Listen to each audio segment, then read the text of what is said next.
దేశంలోనే youngest state Telangana. కొత్తగా ఏర్పడింది కాబట్టి యంగ్ స్టేట్ అంటున్నారు కానీ త్వరలోనే ముసలి వాళ్ళు ఎక్కువగా ఉండే రాష్ట్రంగా తెలంగాణ మారబోతుంది. వచ్చే 10 ఏళ్లలో మన రాష్ట్రం వృద్ధుల రాష్ట్రంగా మారబోతుందని హెచ్చరిస్తూ ఆర్బీఐ ఒక నివేదిక విడుదల చేసింది. పిల్లల్ని కనడానికి జనం ఇంట్రెస్ట్ చూపకపోవడమే ఇందుకు మెయిన్ రీజన్ అట. అసలు ఈ సిచ్యువేషన్ ఎందుకు వచ్చింది? పుట్టాల్సిన రేషియోలో పిల్లలు మన స్టేట్లో ఎందుకు పుట్టడం లేదు? ఒకవేళ జనాభాలో ఎక్కువ మంది వృద్ధులు ఉంటే ఏమవుతుంది? ఇదే ఇవాల్టి మైక్ టీవీ ఎక్స్ప్లెయినర్.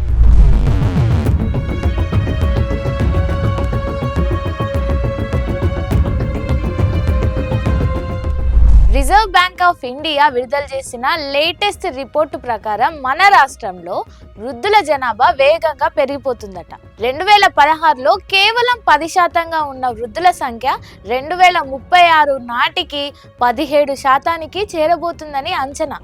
అంటే భవిష్యత్తులో మన ఆఫీసుల్లో, కాలనీల్లో యువకుల కంటే ఎక్కువ వృద్ధులే కనబడతారంట.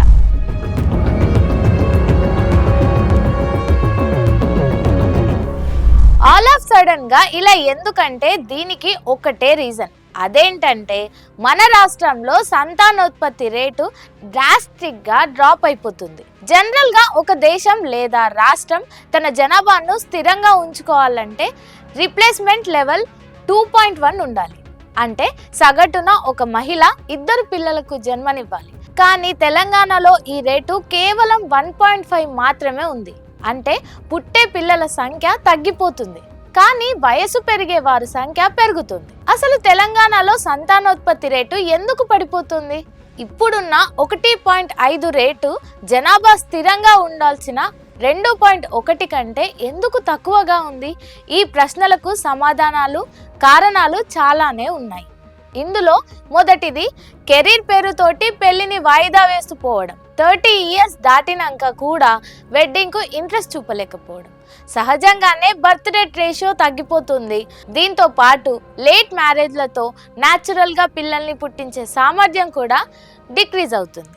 ఇక రెండో రీజన్ ఏంటంటే పిల్లల చదువులు, హెల్త్ కేర్ ఖర్చులు భరించలేక మిడిల్ క్లాస్ ఫ్యామిలీస్ అన్నీ 2 వద్దు ఒక్కరే ముద్దు అంటున్నాయి.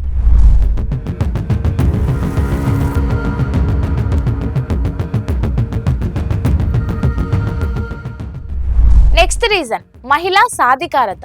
చదువుకున్న మహిళలు కెరీర్కు ప్రాధాన్యత ఇవ్వడం, ఆర్థిక స్వతంత్రం పెరగడంతో పిల్లల సంఖ్యపై స్పష్టమైన నియంత్రణ పాటిస్తున్నారు.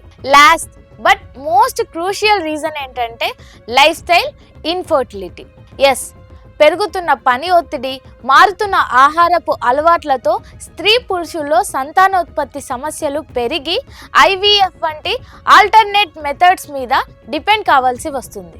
ఆర్బీఐ చెప్పిన ఇంకో మెయిన్ పాయింట్ ఏంటంటే ఈ దశాబ్దం అంటే 2025 నుండి 2035నే తెలంగాణకు ఉండే చివరి డెమోగ్రాఫిక్ డివిడెంట్ విండో.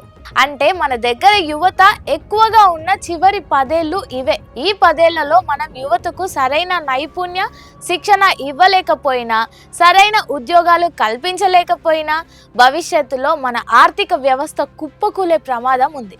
ఎందుకంటే పనిచేసే చేతులు తగ్గిపోయి పెన్షన్లు, హెల్త్ కేర్ల కోసం ఖర్చు పెట్టాల్సిన డబ్బు పెరిగిపోతుంది.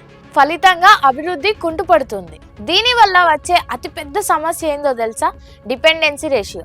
ప్రస్తుతం ప్రతి 100 మంది పనిచేసే యువకులపై 16 మంది వృద్ధులు ఆధారపడి ఉంటే 2036 నాటికి ఈ సంఖ్య 26కి పెరుగుతుంది. అంటే పనిచేసేవారు తగ్గి ఇతరుల కష్టం మీద ఆధారపడి బ్రతికే వారి సంఖ్య పెరుగుతుంది. ఇది రాష్ట్ర ఆర్థిక వ్యవస్థకు పెనుభారంగా మారుతుంది. పిల్లల పుట్టుక తగ్గడం ఒక సామాజిక మార్పు కావచ్చు, కానీ అది ఒక రాష్ట్ర భవిష్యత్తును ఎలా మారుస్తుందో ఈ గణాంకాలు చెబుతున్నాయి. జపాన్, యూరప్ దేశాలు ఇప్పుడు ఎదుర్కొంటున్న ముసలితనం సమస్య తెలంగాణ ముంగిట ఉంది. ప్రభుత్వం ఇప్పుడే మేల్కొని దీర్ఘకాలిక ప్రణాళికలు సిద్ధం చేయాలి. దీనిపై మీ స్పందన ఏంటి? మనం నిజంగానే వృద్ధుల రాష్ట్రం వైపు వెళ్తున్నామా? కామెంట్ చేయండి. మరిన్ని విశ్లేషణల కోసం సబ్స్క్రైబ్ చేసుకోండి మైక్ టీవీని.